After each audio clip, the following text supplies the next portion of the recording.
Everyone, আশা করি আপনারা সকলে ভালো আছেন। তো আমি আপনাদের সামনে একটা নতুন ভিডিও নিয়ে আসলাম।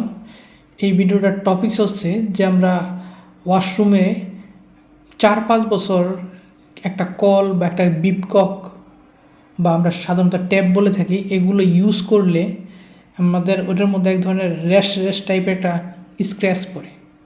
এই স্ক্র্যাচগুলো সহজে ওঠে না। তারপর হচ্ছে আমাদের কিচেনের মধ্যে কিচেন হুড, অ্যাডজাস্ট ফ্যান, তারপরে বার্নার, এগুলোর মধ্যে একটা তেল চিটচিটে একটা আবরণ পড়ে যায়, এগুলো খুব সহজে ক্লিন করা যায় না। আর আরেকটা হচ্ছে টাইলসের মধ্যে আমাদের মেটালিক কিছু যেমন চেয়ার, টেবিল, এই সব টানাটানি করলে ওর মধ্যে এক ধরনের একটা দাগ পড়ে যায় টাইলসের উপরে। ওই দাগগুলো খুব সহজে রিমুভ করা যায় না। এইগুলো কীভাবে রিমুভ করা যায়, এগুলোর সলিউশন নিয়ে আমি আপনাদের আজকের এই ভিডিওটা তৈরি করছি।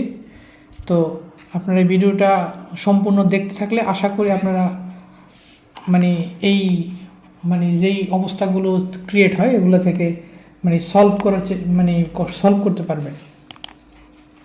প্রথমত হচ্ছে যে আমাদের এই যে এরকম বিপককের মধ্যে যে এরকম একটা ছোপ দাগ পড়ে, তারপরে আরও র্যাশ টাইপের অনেক এই দিক দিয়ে আয়রন টাইপের কিছু দাগ থাকে।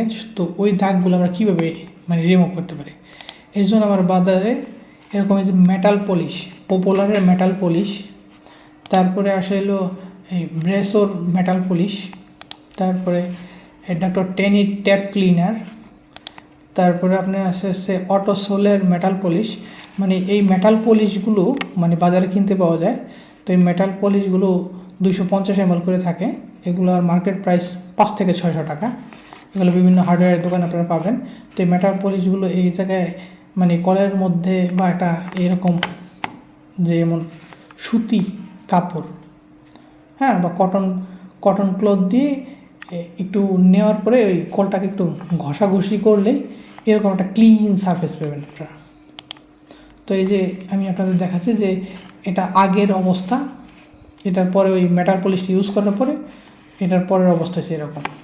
এই যে এটা এরকম আসছিল, মেটাল পলিশটি ইউজ করার পরে এরকম চকচকা হয়েছে। তো এই যে এরকম করলে আপনারা এরকম একটা ক্লিন সারফেস পাবেন। আশা করি এই ইনফরমেশনটা খুব কাজে দেবে আপনাদের। নেক্সট হচ্ছে আমাদের যে কিচেনের মধ্যে যে কিচেন হুডে এরকম একটা তেল চিটচিটে একটা দাগ চলে আসে, এই অ্যাডজাস্ট ফ্যানে এরকম দাগ আসে। তো আমরা এই যে একদম এরকম ক্লিন বার্নার পাবো, এরকম ক্লিন সারফেস পাবো কিচেন হুডের। এর জন্য আমরা কিচেন ক্লিনার আমরা এটা বাজারে কিনতে পাবো।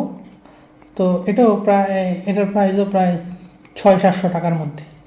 তো এটা স্প্রে করে একটা কটন পেপার দিয়ে বা কটন ক্লথ দিয়ে যখন আপনি খুব জোরে সোরে মশা দিবেন, তাহলে আশা করা যায় সারফেসটা ক্লিন হয়ে যাবে। তারপর হচ্ছে এই যে টাইলসের মধ্যে যে এরকম স্ক্র্যাচ পড়ে, এই স্ক্র্যাচগুলো খুব সহজে ওঠে না। এই যে স্ক্র্যাচগুলো ওঠানোর জন্য আমরা অনেক কিছু ইউজ করে থাকি। তো এই যে কমোড এরকম ক্লিন করার জন্য কমোডের মধ্যে অনেক দাগ পড়ে, তারপরে বেসিনের মধ্যে অনেক দাগ পড়ে, এগুলো ক্লিন করার জন্য আমরা এই যে এরকম একটা সুন্দর সারফেস পাওয়ার জন্য আমরা এই যে ডক্টর টেনি একটা টাইলস ক্লিনার পাবো। এটা 250 ml মধ্যে থাকে। এটা 120 নং স্যান্ড পেপার, আমরা বাজারে যেটা শিরিষ কাগজ বলি অনেকে, ওই শিরিষ কাগজ দিয়ে এটা যেই জায়গায় স্পট আছে ওই স্পটের জায়গাগুলো দেওয়া 5-7 ফোঁটা এরকম দেওয়ার পরে 120 নং পেপার দিয়ে যখন ঘষা দিব, তখন আমাদের এই দাগগুলো উঠে যাবে। কমোডের মধ্যেও যদি কোনো দাগ থাকে তো ওইটার মধ্যে যে জায়গাটা আছে ওই জায়গাটার মধ্যে একটু আপনি একটা ব্রাশ দিয়ে লাগাই দেবেন, তারপরে 120 নং পেপার স্যান্ড পেপার বা শিরিষ কাগজ দিয়ে ঘষা দিলে আপনাদের ওই দাগগুলো রিমুভ হয়ে যাবে। এই হচ্ছে আমাদের আজকের ভিডিও। আশা করি এই ভিডিওটা দেখে আপনাদের কিছু উপকৃত হবেন। যদি আমার চ্যানেল দেখে আপনাদের কোনো উপকৃত হন, তাহলে আপনারা অবশ্যই আমার চ্যানেলটা সাবস্ক্রাইব করবেন। ধন্যবাদ সবাইকে।